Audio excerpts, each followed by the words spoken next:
Satu Fatihah kita niatkan untuk diri kita, keluarga kita, istri, anak, mantu, cucu, dan keluarga besar kita, guru-guru kita, para tetangga, sahabat, kawan, barangkali saat ini sedang sakit, baik yang ada di rumah maupun yang dirawat di rumah sakit. Semoga Allah Subhanahu wa Ta'ala angkat penyakitnya, Allah sehatkan badannya, dan Allah kembalikan keafiatan. Al-Fatihah, al-Syifa, wal-Afiyah, Bismillahirrahmanirrahim.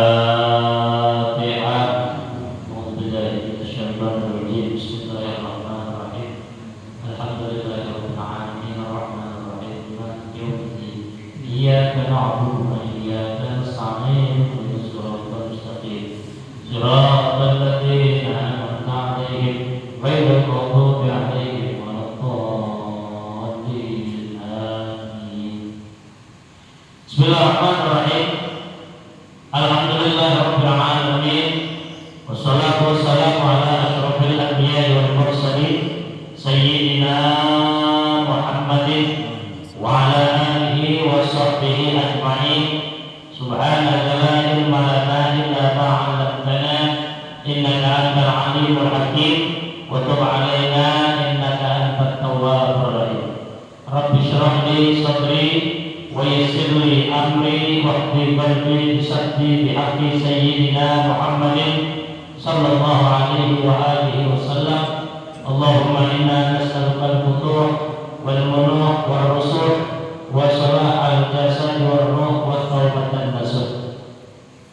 Hadirin jamaah Majelis Salat Subuh Masjid Jami' Ittihadul Ikhwan Alhamdulillah wa syukurillah ala ni'matillah. Hari ini kita sudah sampai pada tanggal 27 Safar, hari Rabu terakhir daripada bulan Safar yang biasa disebut dengan Rabu Kue Kasar. Alhamdulillah, Allah Subhanahu wa taala selalu senantiasa memberikan turunkan rahmat, barokah dan ampunan kepada kita. Mudah-mudahan semakin menambah ketakwaan kita, kekhusyuan kita, istiqomah kita di dalam menuntut ilmu agama dan juga tetap menjaga silaturahim. Hadirin, hari ini kita kembali kepada kitab Mukhtarul Ahadits An-Nabawiyah yang disusun oleh Almarhum Ahmad As-Sayyid Ahmad Al-Hashimi. Saat ini kita kembali pada kitab halamannya 26, hadis yang ke-219. Terakhir kemarin kita tentang sedikitnya kita mendapatkan duit yang halal di akhir zaman dan saudara yang bisa juga percaya. Sekarang tentang dosa-dosa besar. Ada berapa dosa besar? Tentunya banyak, tapi dalam kitab ini ada 4. Kata Nabi Sallallahu Alaihi Wasallam, akbarul kabair al-isyraku billah wa qatlun nafsi wa huququl walidaini wa qaulus suri. Rawahul Bukhari. Kata Nabi Sallallahu Alaihi Wasallam, akbarul kabair, ini dosa-dosa besar. Akbar namanya besar. Akbarul kabair, kabair sombong, sebenarnya namanya sombong. Ya. Kalau orang sombong kan punya sifat kibir, kandos, nggak boleh kita punya sifat sombong kecuali Allah Subhanahu wa taala. Akbarul kabair, ada dosa-dosa besar. Yang pertama, al-isyraku billah, menyekutukan Allah atau syirik, musyrik, percaya kepada selain Allah. Di sampai hari ini masih banyak saudara-saudara kita yang masih percaya kepada selain Allah. Apa itu baik? Yang dagang, yang pakai apa? Melaris, pakai jimat.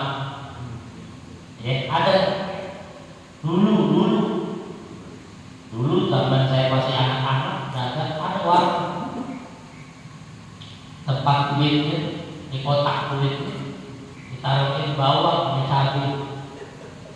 Ya. Kalau ditanya dia buat penglaris. Ini percaya kepada cabai betul. Adalah yang mau nikahin anaknya takut hujan. Takut hujan. Allah Akbar. Dulu juga. Kecuali lalu dilempar ke genteng. Biar tenang, biar jangan hujan. Coba. Apa maksud? Banyak sekarang pedagang-pedagang itu pakai penglaris macam-macam. Tukang minuman. Saya pernah beli minuman di es kelapa. Pernah saya minum es kelapa. Selesai minum es kelapa, saya mau minta air putih tawar. Gak boleh. Tuh kalau katanya pantangan Saya nggak boleh. Kalau saya kasih bapak air minum, nanti dalam saya nggak laku. Apa hubungan saya minta air putih? Kan saya Pak masih ada kelapanya, saya rasa gulanya. Cuma minta air putih doang. Kita mau habis masih ada batu es nih. Nggak boleh. Ya. Nah yang begini-begini dosa besar. Allah murka. Ya, kalau orang kita tidak percaya kepada selain Allah, ini syirik. Ya. Percaya dukun sama. Ya. Percaya kepada dukun. Artinya selain kepada Allah, cincin sama juga. Orang pakai cincin, pakai apa lagi? Kalau orang perempuan suka pakai apa? Biar kelihatan cakep. Susu. Ya, pakai susu. Maksudnya ya, dipakai susu biar cakep. Nggak percaya dengan ciptaan Allah. Allah sudah ciptakan fi ahsan taqwim. Udah paling bagus. Ya. Itu manusia itu diciptakan oleh Allah, dia paling bagus. Mau diapain lagi kayak gitu? Ya, nggak usah. Allah sudah berikan wajah kita seperti ini. Inilah yang terbaik. Dan jangan pernah nyari orang tua. Ini ada anak begitu yang pengen marah, gara-gara mau bapak. Ada urusan sama bapak. Ada urusan, nggak ada urusan. Jadi kalau anekdot boleh aja cerita, boleh. Ada orang putih ya, orang yang putih nggak punya putih begini, ya. Begitu punya anak pertama kita, punya anak kedua kita, konsultasi ke dokter. Saya dokter, bapak kalau main istrinya jangan terlalu dalam. Cuma bilang gitu doang. Ini kan terlalu dalam. Ibarat orang goreng, pelak gorengnya halus gitu, ya. Boleh bapak jangan terlalu dalam. Oh gitu, iya. Iya. Main begini, enak-enak, pantatnya ada nyamuk, pantatnya ada nyamuk. Anda tak tahan di nyamuk, ditepuk lagi atau pantat? Dalam ya, kalau ditelan. Itu ada doang, cerita doang ya. Tapi jangan percaya. Nah, semua hakikat sudah Allah yang tentukan ya. Kita punya anak cakep bersyukur alhamdulillah. Makanya kalau kau pengen punya anak cakep, akhlaknya bagus, fisiknya juga bagus. Kata Al-Imam Al-Ghazali dalam kitab Ihya Ulumuddin itu ada dua. Buat kita yang perempuan yang hamil maupun kita suaminya ada dua. Itu namanya tarbiyatu qoblal wiladah wa tarbiyatu ba'dal wiladah. Jadi ketika kita kepengen punya anak cakep seperti Nabi Yusuf, kakeknya, ya, tampan ganteng, dari sekarang orang tuanya itu, ya, ayah ibunya yang menjaga akhlaknya, jaga penampilannya, jaga senyumnya, begitu biar nurun ke anak. Sampai dia itu lahir nanti dididik lagi. Enggak ngaji kagak, mesti jaga berenang. Begitu 7 bulan baca surah Yusuf. Ditanya orang kan baca surah Yusuf, biar anak mau ganteng kayak Nabi Yusuf, kenal aja Nabi Yusuf. Enggak usah begitu Pak. Yakin apa yang Allah ciptakan itu yang terbaik buat kita. Ya. Jadi yang pertama, dosa besar itu al-isyraku billah, menyekutukan Allah. Yang kedua, waqatlun nafs, yang membunuh diri, bunuh diri, qatlun nafs, bunuh diri, itu termasuk dosa besar. Udah banyak terjadi, banyak. Ada yang bunuh diri karena frustasi, melamar kerja sono-sono nggak dapat, saya gantung diri. Ya, punya utang, nah itu online, pinjaman online, ya, atau judi online.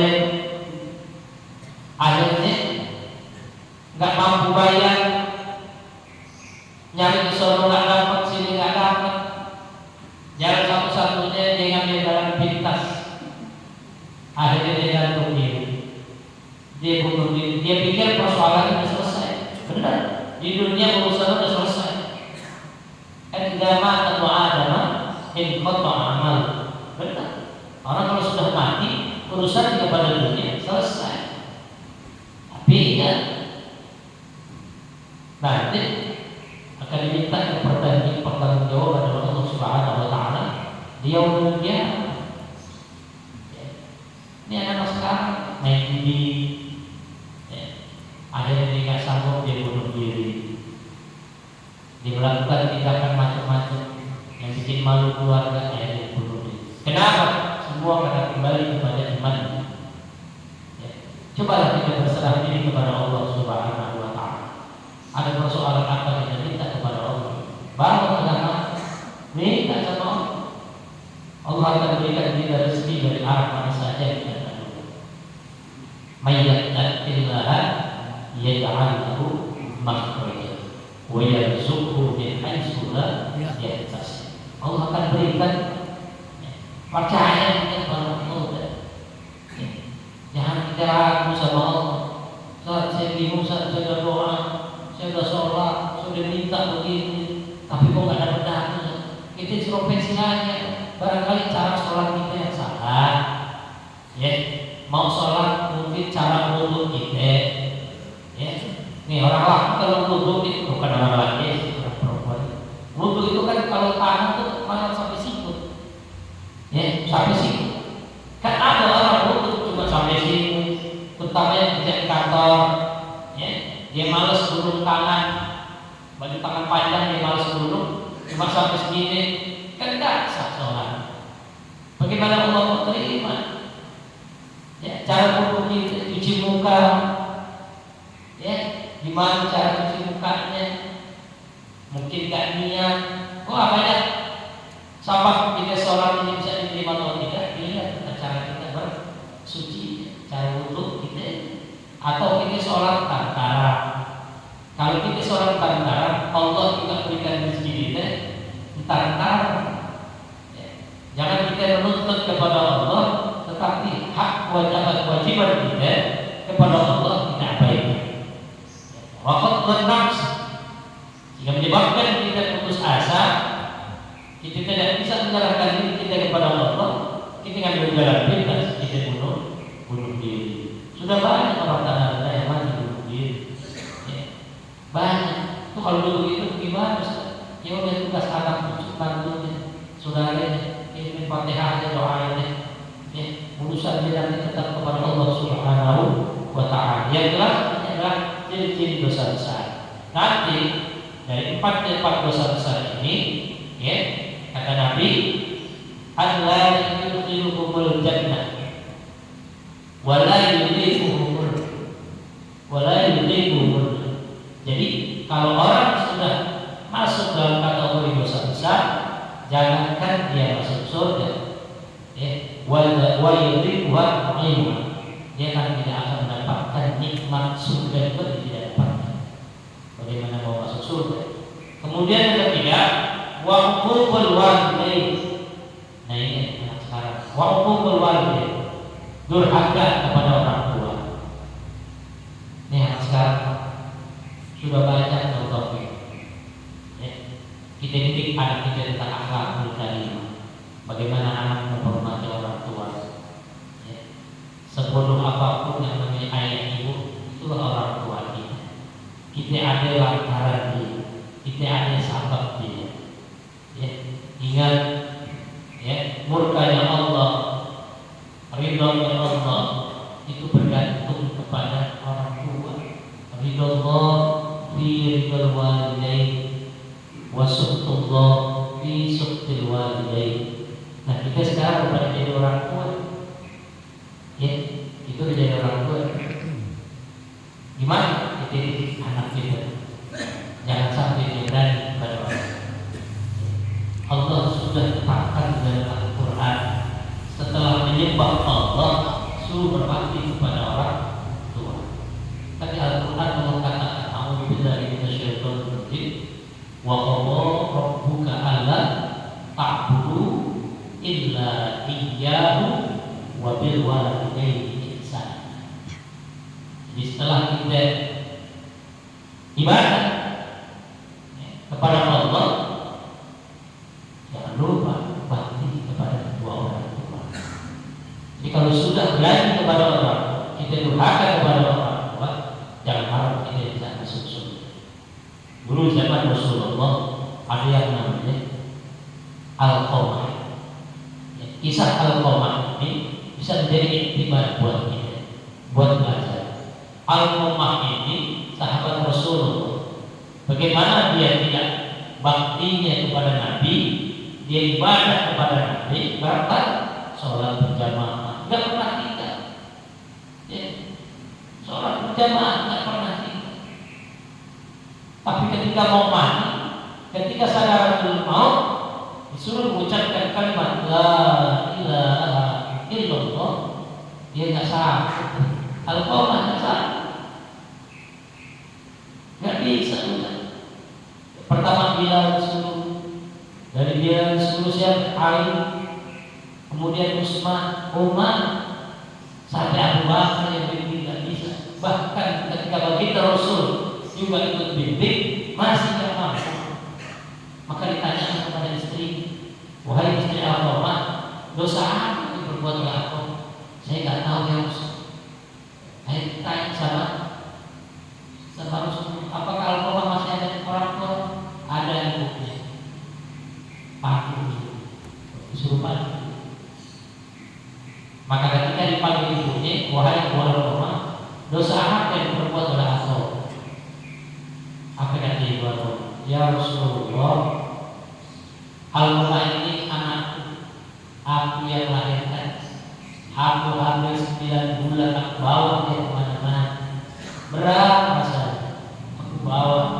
Ketika aku melahirkan, aku perjuangkan antara hidup dan mati ya Rasul. Dia lahir dengan selamat, aku bersyukur kepada Allah. Dia aku rawat, dia aku didik sampai dia dewasa. Tapi begitu dia menikah, dia meninggalkan aku ya Rasul tanpa minta izin kepada aku. Sakit hatiku ya Rasul. Ketika bilang sakit, dia izin sakit ya Rasul.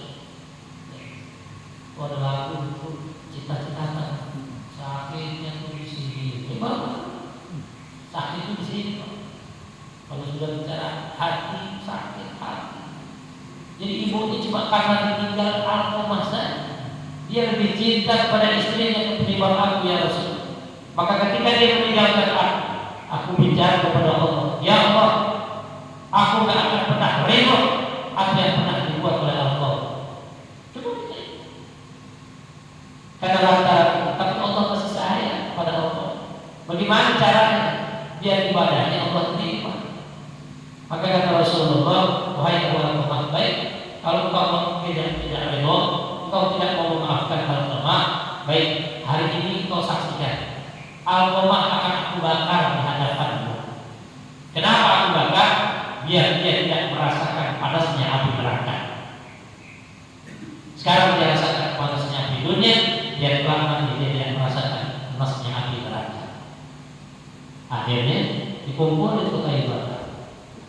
Nah inilah yang namanya ibu orang tua, ya pasti rasa cinta kasih sayangnya akan timbul.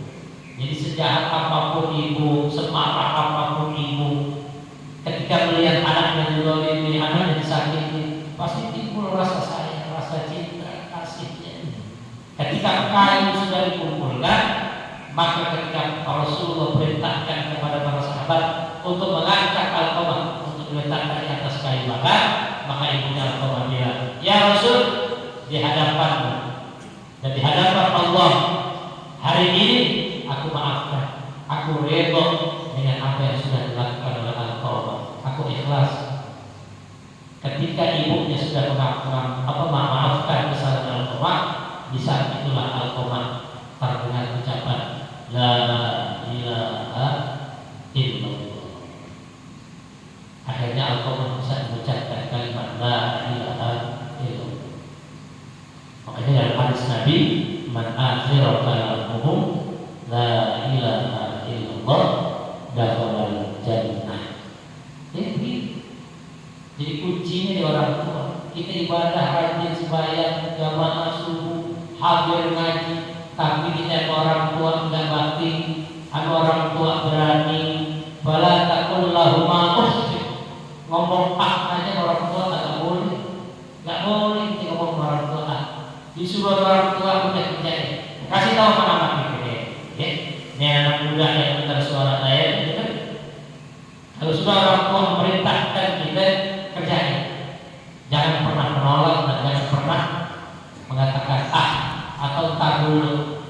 Kalau sudah begini, ibu atau orang tua kita, ayah kita merasa sakit hati, maka dari situlah ibadah kita akan tertolak. Kemudian yang keempat, wa qauluz zur. Wa qauluz zur maknanya qaul ucapan. Bohong, az-zur maknanya bohong. Jadi orang yang suka bohong, suka apa nih? Nipu, suka janji. Jadi kalau berjanji, udah banyak janji, banyak bohong gitu ya. Bohong. Hati-hati, nanti mau begitu. Ya, banyak pada datang. Yang sekarang nggak kenal, besok dia mau kampanye kenal. Ya, ini dia gitu ya. Kan ada apa di WA di YouTube ada caleg datang ke rumah keluarin janji manis. Wah, cerita begini, nanti kalau saya kepilih bakal begini. Sudah lama keluarin air minum, Pak.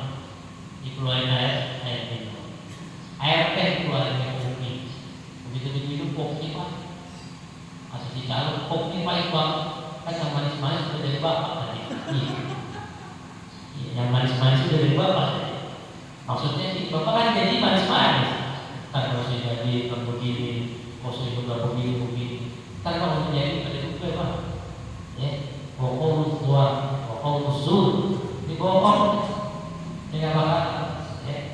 Ya, kata Nabi SAW, kalau orang sudah balik janji, pasti banyak bohong. Man katsura kalamuhu katsura khata'uhu. Wa man katsura khata'uhu katsura dhunubuhu.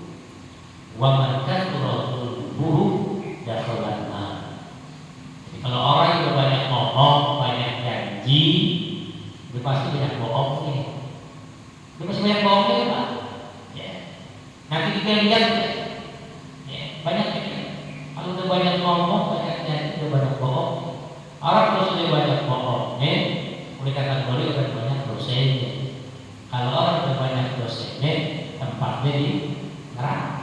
Nah, empat inilah yang Nabi kategorikan mereka memiliki sebagai orang yang termasuk dosa besar. Ya. Jadi dosa besar itu ada apa?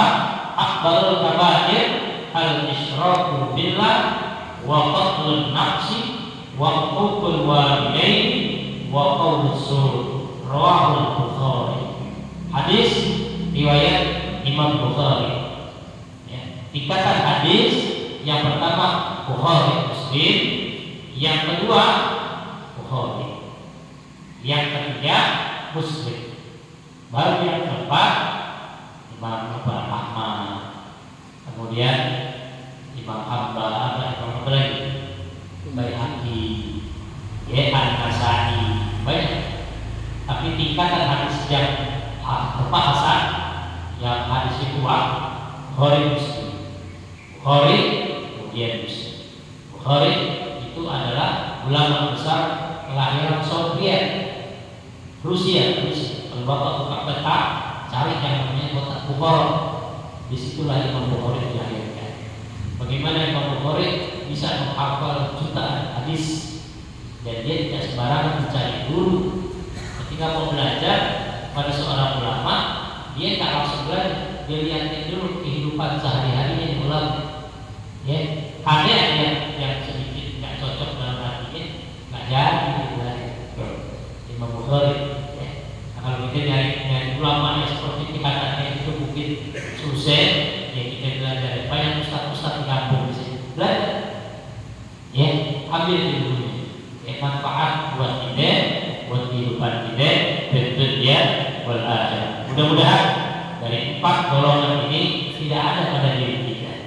Dan kita doakan semoga keluarga kita, anak kita, istri, mantu, cucu, ya, dan siapa saja dalam lingkungan keluarga besar kita, Allah jauhkan dari sifat syirik, Allah jauhkan dari rasa ketakutan sehingga menjadi jalan pintas untuk membunuh dirinya atau ya anak-anak kita jangan sampai berani kepada kita atau bahkan dia berlaku tidak baik, dia berkata yang tidak baik, dia berkata bohong. Mudah-mudahan Allah Subhanahu wa taala senantiasa memberikan menurunkan cucuran rahmat taufik dan hidayah kepada diri kita, keluarga kita dan keluarga besar kita, juga kepada lingkungan kita, agar kelak masyarakat kita ini akan selalu mendapatkan perlindungan dari Allah Subhanahu wa taala. Fatihah. A'udzubillahi minasyaitonir rajim. Bismillahirrahmanirrahim. Alhamdulillahirabbil alamin arrahmanir rahim maliki yaumiddin. Iyyaka na'budu wa iyyaka nasta'in. Ihdinas siratal mustaqim. Siratal ladzina an'amta 'alaihim ghairil maghdubi 'alaihim waladdallin. Bismillahirrahmanirrahim. Alhamdulillahirabbil alamin. Hatta yuwaffi ni'amahu wa yukafi mazidah. Ya Rabbana lakal hamdu kama yanbaghi li jalali karim wa li'azimi sultanik. Allahumma shalli wa sallim ala sayyidina Muhammad wa ala ali sayyidina Muhammad. Allahumma inna nas'aluka ilman nafi'an wa rizqan halalan thayyiban katsiran mubarakan wasi'an wa 'amalan mutakabbalan. Allahumma ahsin 'aqibatana fil umuri kulliha wa ajirna min khizyi dunya wa 'adzabil akhirah. Rabbana atina fid dunya hasanah wa fil akhirati hasanah wa qina adzabannar. Wassallallahu ala sayyidina Muhammadin wa ala alihi wa sahbihi wasallam.